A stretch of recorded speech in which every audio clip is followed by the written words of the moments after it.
Welcome to the First Player Token podcast and YouTube channel, a space for folks who enjoy playing board games with family and friends. I'm your host, Derek Bruff. In this video, I'm going to get you ready for your first play of Space Explorers, one of my all-time favorite games. In Space Explorers, players take on the role of heads of space research hubs, recruiting a variety of experts to build and launch satellites and spaceships, hoping to have the most impressive set of projects and specialists at the end of the game. You'll need to recruit scientists and engineers, test pilots and astronauts, all illustrated in a style right out of 1960s Life magazines. And those projects you're working on, they're all actual missions, split evenly between the US and the USSR. You've got things like Voyager from the US and Apollo 11, but also Sputnik and Voskhod. Growing up in the US, it's easy for me to focus on the US side of the space race, but the Russians accomplished some amazing feats during that time too. It makes sense that the game would show the Russians well since it was designed by a couple of Russians, designer Yuri Zhuravljov and illustrator Alexey Kot. The game was first published in Russia and brought to the United States in 2018 by US-based publisher 25th Century Games. Recruiting specialists to your hub is at the core of a game of Space Explorers. Specialists come in 5 types. You've got your engineers, your testers, your scientists, your builders, and your astronauts, each represented by a different color: blue, green, yellow, red, and purple. As you recruit these specialists to your hub, you'll stack them in the corresponding division. So I might add another engineer over here, or another astronaut over here, or another tester right here. The specialists you recruit are worth in-game points, shown in the upper left of the card. You'll see that some of them have a star representing variable amounts of points. We'll get to that a little bit later in the video. And the skills they provide will help you complete the prestigious projects that all the other hubs are going after as well. You'll see each specialist has one or more skill icons in the upper left of their card. There's a core tension in Space Explorers because having specialists in the same division makes it easier to recruit more specialists to that division. But specialists also often have a special power represented by some icons in the lower right. And if you recruit a new specialist to that division, you'll cover up whatever power that is, meaning you can't access it anymore. So on the one hand, you want to invest in certain divisions, but doing so means you're always making trade-offs about the powers that you have access to. Before we talk more about those specialist powers, let's look at the part of the game that's usually hardest to understand: recruiting and paying for specialists. Each specialist has a cost shown in the lower left of the card. This builder is going to cost 1 purple resource, 1 green resource, and 1 red resource. You'll notice these colors correspond to the specialist colors, but the icons are actually different. This is a red skill icon. This is a red resource icon. That difference will become clearer as we go. Now, there's several ways to pay for a specialist. At the start of the game, each player is given 5 resource tokens, 1 in each of the colors. You'll notice that that corresponds to the resource symbol shown here. So one way to recruit this builder to my research hub is to pay a purple, a green, and a red. I can pay these 3 tokens to represent those 3 resources, and I have recruited this builder to my research hub. So that's one way to do it. But what if we had a specialist like this that we wanted to recruit? He's going to cost 3 purples and 1 blue. I don't have anything like that. Well, one of the things that can happen in this game often is you'll have a card or 2 in your hand. This is a card on reserve that only you can recruit to your hub, but you can also take one of those cards and discard it to pay for any 2 resources in the recruitment cost of a specialist. So for this specialist, I could cover 2 of those purples by discarding a card, and then pay the remaining purple and the blue from my tokens, and then get to recruit this specialist to my hub. Now,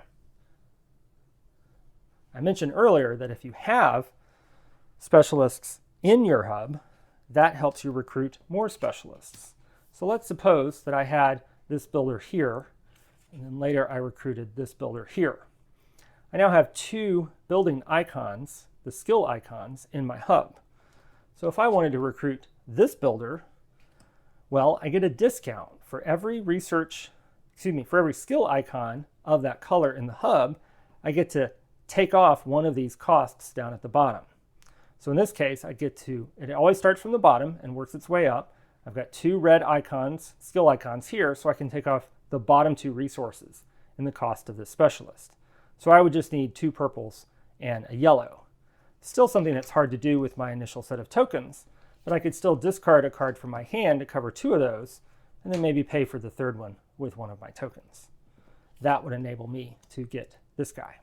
So you can pay with your tokens, you can discard cards from your hand as kind of wild tokens, and you get a discount as you go within one particular hub. These things can stack. So for instance, if I wanted to add this builder to this division in my hub, I have three skill icons showing there for red. That's going to cover all three of the resources needed for his cost. So I would get him for free. Now, there's one other way that you can help pay for specialists. So let's rewind just a little bit here. Let's suppose I had this astronaut in my hub and this scientist in my hub. You'll notice that their power is showing some of these resource icons. So she gives me a reusable purple and a reusable red, and this astronaut gives me a reusable yellow.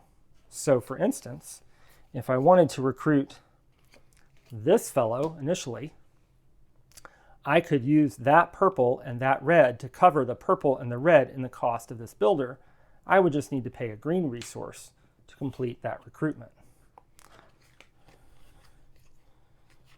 And let's suppose I had built out my hub a little bit, and now I want to recruit someone like him. He's going to cost me a lot, but recall 1, 2, 3 red skill icons will cover the bottom three resources in his cost. I just need to have a purple and a yellow that I can use. Well, she gives me the purple, he gives me the yellow. I can recruit him without having to pay any resource tokens. One thing you might not expect about this game is that the resource tokens that you spend don't go back to some central pool. They actually go to the player on your left. So if I were recruiting this builder, using her power to cover the purple and the red cost, I would take the remaining green token and I would pass it to my player on the left. This means that as the game goes on, those resource tokens are going to move around the table. Sometimes they'll end up accumulating with one player if that player has other ways to pay for specialists. That's good for that player, not so good for the player that follows them in the turn sequence. Space Explorers also has an ever-changing market of specialists that you can recruit. So in the middle of the board, you'll have a stack of specialists. You'll always have at least 6 face-up specialists that you can recruit to your hubs. These specialists are available to all the players. And if you're going to, let's suppose I had this card in my hand and I needed to spend it to pay for the cost of recruiting some specialists.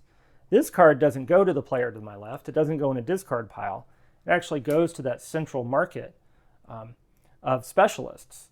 The idea is that you have discarded that card for some resources, but now other players might be able to recruit that card into their hub. Or maybe you want that card and you're hoping it will be there when it gets back to your turn, when you can actually afford it. There's some subtle strategy in discarding cards that you know you will want later, or cards that you know that other players can't afford. So that's how you recruit and pay for a specialist. Now we're ready to talk about what you do on your turn. It's actually pretty simple. We've covered the hard part. You can either take a specialist into your hand, either a face-up specialist from the job market or a face-down specialist from the top of the deck, or you can recruit and pay for a specialist. You can recruit a specialist from your hand or directly from the job market. That's right, you don't need to put a specialist into your hand before recruiting them. If you do have a card in hand, you're the only one who can recruit that specialist, and you're the only one who can discard them to the market to get free resources. Specialists are worth points and can help you recruit other specialists. They can also help you complete projects, which are the high point value tiles that are laid out randomly at the start of the game. You should have as many project tiles as there are players, plus 2. So if you have a 3-player game, you'll need 5 project tiles. There's a whole stack of them in the box, and so usually what I'll do is I'll just shuffle them a little bit, pick one, flip it. As you may recall, there's a Russian project on one side and a US project on the other, and that's how we determine what the projects are for the game. These project tiles won't be replenished as they get taken. Once they're gone, they're gone. And having all projects claimed is one of 2 ways to trigger the end of the game. To complete one of those projects, you'll need the right skills in your research hub. For example, let's take a look at, let's see, what are we competitive at? Okay, let's take a look at this one. To complete Mars 3, we would need 2 engineering skills present in our hub. We actually have 3 right now with that double skill guy. We would also need 3 scientist skills. We only have 1. And we would need 2 astronaut skills. We only have 1 right now. So if we were able to, I don't know, add this scientist here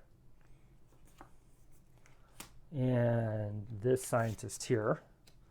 Now we have our 3 yellow skill icons. We have the 2 blue ones that we need. We would need another astronaut skill in order to complete this. I'm just going to fudge a little bit here. Let's suppose we added that astronaut to our division. On the turn that you qualify for one of the projects, now we qualify. We've got at least 2 blue, we've got at least 3 yellow, and we've got at least 2 purple. We can now claim that Mars 3 project. That's going to be worth 4 points at the end of the game. Now, occasionally, you'll qualify for more than one project at the same time. For instance, here, notice we also qualify for surveyor. We have 3 yellow, we have at least 1 green, and we have at least 1 purple. If you happen to qualify for 2 at the same time, pick one that you want to claim this turn and hope that the other one is still there when it comes back around when you can claim that project. Now, one important detail is occasionally you'll find these specialists that have 2 skill points, but they're different colors. If you want to recruit that to your hub, you'll need to decide which division to put them in. So this one can go either in the green or the red division. And really what matters is that discount you get for going into the same division again. If I want to put this card over here, I've got 1 red skill icon in that division. I can tap into that, but I'm just going to cover one of these resource costs if I put it in the builder division. If I take this tester and put her in this division, I've got 2 existing skill points there, so I can cover the bottom 2 resource costs and just have 1 left to pay. So that's something to keep in mind whenever you have one of these dual skill specialists. You're going to have different discounts potentially depending on where you put them. And of course, you'll be covering up different specialist powers, so you want to bear that in mind. However, for the sake of recruiting a project or completing a project, it doesn't matter where these skills are. They count across the entire research hub. So I would still have 2 red skill points if I put this card over here.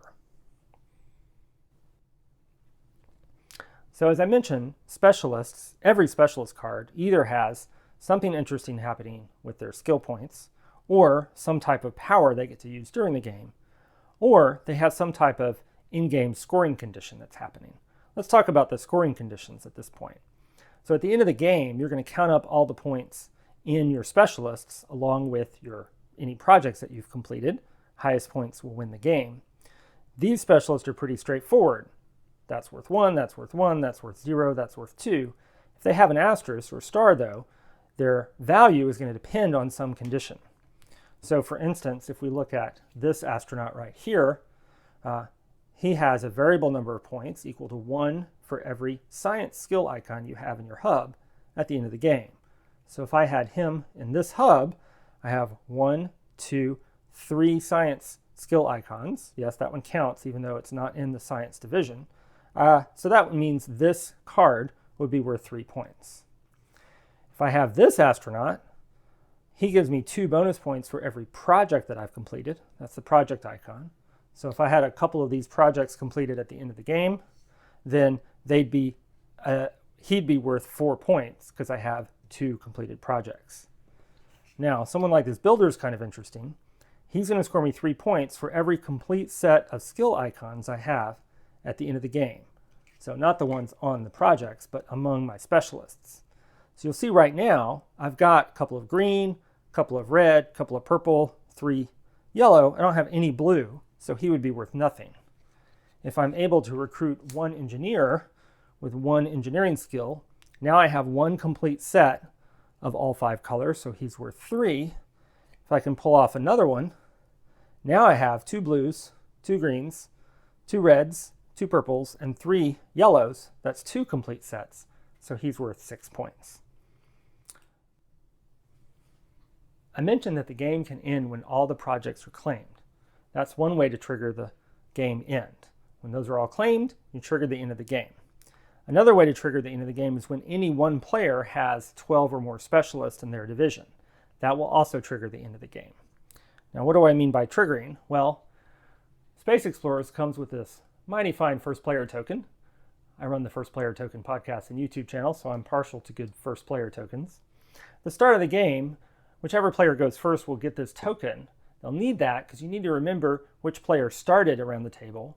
Whenever the game trigger happens, either from projects or 12 specialists in division, you'll basically finish that round. So whichever player is to the right of the first player, they'll get the last turn. That way everyone has the same number of turns once the end of the game is triggered. Now, often the player who triggers the end of the game is the winner, but not necessarily. Having the most specialists or having taken the last project doesn't guarantee a win. It's the points that matter from your projects and from your specialists. Cards in your hand don't matter at the end of the game. And if there's a tie on points, the player with the most points from completed projects wins. If that is a tie too, then the tied players share the victory. And that's how to play Space Explorers. However, a lot of the strategy in the game comes through the card abilities. As I mentioned, each specialist has some unique feature. Maybe it's variable in-game points, maybe it's having multiple skill icons, maybe it's providing resource icons you can use to recruit new specialists, like these 3 cards over here. But there are a lot of other abilities in the game. All of them are described on this handy reference card, one for each player, so you can find a number. This is astronaut number 56. You can look in the astronaut section, row 56, and it tells you what those icons mean. I find the icons here make a lot of sense, although it does take some learning to figure out what that sense is. So let's take a look at a few of these to give you a flavor of how these might work. So, as I mentioned, these 3 over here, their power is just to give you a resource that you can use to recruit other specialists. This scientist, however, she has the wild card symbol, the wild resource, so you can count that towards any color cost in recruiting another specialist. So that's a really handy power. Some of them come with restrictions. So here's an engineer. He will give you a wild resource to pay for another specialist, but only if you are recruiting that specialist from your hand. So you would have to put it in your hand first and then recruit it from your hand later, and you get a 1 resource deduction of your choice. Or someone like this tester, she'll give you a wild card, but only if the cost of the specialist you're recruiting requires 5 or 6 resources. So she's only useful for the high cost specialists. So that's kind of one category of powers you might find. There are others. So for instance, check out this tester. Her power is that when you complete a project, you get to take 2 cards from the top of the deck. That's great because if nothing else, those will provide you with some resources you can use to recruit other specialists. This is a game where you aren't going to have a lot of cards in your hand typically, so getting 2 of them is a pretty big deal. This astronaut is a similar power. He's going to say you can take one of your tokens, pass it to the player on your left, and then draw a card. You can do that on your turn. So it's a nice way to get a few extra cards in your hand. There are some more bizarre powers, so let's line up a few of these here. Let's just suppose we had all of these in our division. Nice. This is astronaut number 57, one of my favorite cards in the game. That icon, I don't really know what it means, but when you look up on the chart, 57 says at the start of your turn, you may change the order of specialists within one division in your hub as you wish. So at the start of every turn, you can pick a division and decide, hey, actually, I'm about to pay for a specialist from my hand. I need a wild token so I can reorder the engineers in this division. Or maybe right now, I wouldn't mind having that red resource to help recruit specialists. But later, when I'm about to complete a project, I might use this astronaut's power to reorder this division so that this power is now on top. When I complete a project that turn, then I'll get to draw my 2 cards. Then maybe on the next turn, I'll reorganize it again so that one of the other powers are there. This gets at the heart of the game in that only the specialist who's at the front of the division, those are the only powers you get access to. So at any given time during the game, you'll only have as many as 5 powers that you can access. And when you recruit a specialist to a division, you'll generally cover up whatever power was there and lose access to it. That's it. Now you're ready for your first play of Space Explorers. I've been your host and teacher, Derek Bruff. Thanks for watching. Now it's time to play some games.